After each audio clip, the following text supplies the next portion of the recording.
Okay, बच्चों, let's read this question. So this question says the force required to just move a body up the inclined plane is double the force required to just prevent it from sliding down if theta is the angle of friction and phi is the angle which the plane makes with the horizontal. Then आपको theta और phi के बीच में क्या बताना है, पर relation बताना है.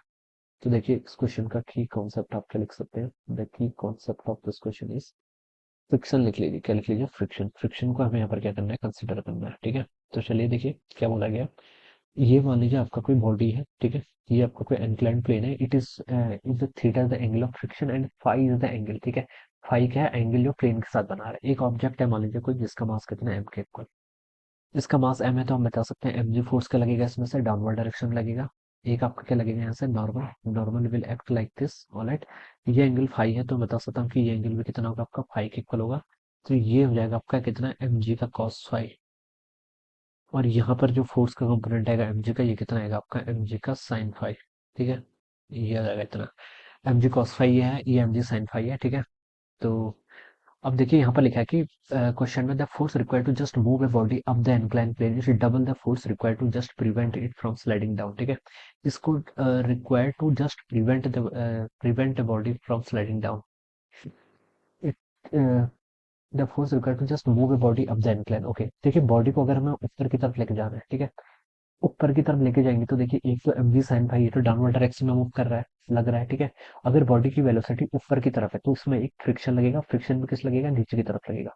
और फ्रिक्शन कौन सा लगेगा, काइनेटिक, क्योंकि ये मूव करने वाला है. ठीक है, जस्ट लिखा है ना, जस्ट मूव, तो इसका मतलब स्टैटिक फ्रिक्शन का लिमिटिंग वैल्यू लगेगी. तो एम लिमिटिंग, एफ लिमिटिंग देखिए बच्चों कितना हो जाता है आपका, न्यू टाइम्स आपका देखिए नॉर्मल. नॉर्मल देखिए कितना होगा, यहाँ से नॉर्मल है यहाँ से आपका एम जी कॉस फाई के इक्वल. ठीक है, तो ये आपने यहाँ पर से लिख लिया. ठीक है, this is our limiting value of friction. ठीक है, तो force required to just move up कितना है, अगर हमें इसको ऊपर की तरफ लेके जाना है तो मिनिमम कितना फोर्स लगाना पड़ेगा. देखिए एम जी साइन फाई तो नीचे लग ही रहा था. ठीक है, प्लस आपको ये भी लगाना पड़ेगा, mu m g cos phi के इक्वल. ठीक है, ये वैल्यू हो जाएगी. तो इतना तो आपको मिनिमम फोर्स क्या इसको लगाना पड़ेगा की तरफ मूव कराने के लिए. ठीक है, तो ये आ गई, this is my question number 1. ठीक है, अब ये किसके इक्वल है, देखिए ये लिखा है कि the force required to just move a body up the incline is double the force required to prevent it from sliding. ठीक है, तो ये फोर्स किसके इक्वल है, डबल है. ठीक है, prevent it from sliding down. ठीक है, तो इसको आप लिख लीजिए mu m g cos phi.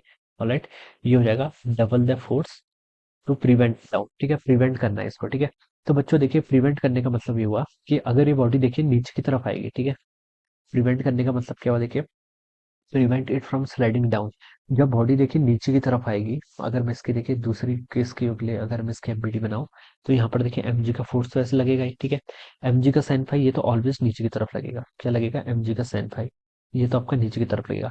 अगर इस बॉडी की टेंडेंसी है, देखिए बच्चों ये आपका नॉर्मल है and this angle is phi. अगर इस बॉडी की टेंडेंसी है नीचे की तरफ आने की, किस डायरेक्शन में, नीचे की तरफ आने की, तब इस पर फ्रिक्शन देखिए, टेंडेंसी नीचे की तरफ आने की, तब जो फ्रिक्शन फोर्स लगेगा वो अपनी डायरेक्शन में लगेगा आपका, ऊपर की तरफ लगेगा. किस डायरेक्शन में लगेगा, ऊपर की तरफ. ठीक है, तो ये फोर्स कितना है, देखिए आपका m g sine five minus आपका फ्रिक्शन का फोर्स. तो टू टाइम्स हो जाएगा यहाँ से कितना, m g sine five minus आपका ऊपर क्या आपका फ्रिक्शन फोर्स. फ्रिक्शन फोर्स कितना आपका, mu into N, mu into N, N के आगे नॉर्मल. नॉर्मल कितना हो जाएगा यहाँ से आपका, ये आपका एम जी कॉस फाइव है, एम जी कॉस फाइव के equal. Normal m g cos five के इक्वल क्यों है, ये तो समझ में आ गया ना, क्योंकि बॉडी का परपेंडिकुलर टू इंक्लाइन मोशन नहीं हो रहा है. ठीक है, तो इसलिए डायरेक्ट हम नॉर्मल को एम जी कॉस फाइव लिख सकते हैं. तो ये वैल्यू यहाँ से आपकी दो इक्वेशंस आ गई. इन दोनों इक्वेशंस को अगर सॉल्व करेंगे, यहाँ पर एम जी साइन फाइव है, राइट साइड पर क्या है, two m g sine five. तो इसको मैं राइट लेके आऊंगा तो कितना हो जाएगा आपका, एम जी साइन फाइव हो जाएगा. ठीक है, अब यहाँ पर देखिए कितना है, minus two m g cos five. एक यहाँ पर कॉस, ये चलिए काम कर लेते हैं, mu m g cos five इधर है, ये minus two mu m g cos five को लेफ्ट साइड लेकर जाएंगे तो कितना हो जाएगा, three mu m g cos of five के इक्वल. ऑलराइट, तो यहाँ से देखिए एम जी से एम जी कैंसिल हो जाएगा, और साइन फाइव और कॉस फाइव कितना हो जाता है आपका, टेन फाइव. ये किसके इक्वल हो गया, यहाँ से थ्री न्यू के इक्वल हो जाएगा. ठीक है, तो यहाँ से हम लिख सकते हैं न्यू. ठीक है, और आपको यहाँ पर क्या गिवन कर रखा है, न्यू कोफिशिएंट ऑफ फ्रिक्शन है. आपको देखिए theta is the angle of friction बोल रखा है, तो न्यू की वैल्यू कितनी होगी यहाँ से, टेन थीटा के इक्वल.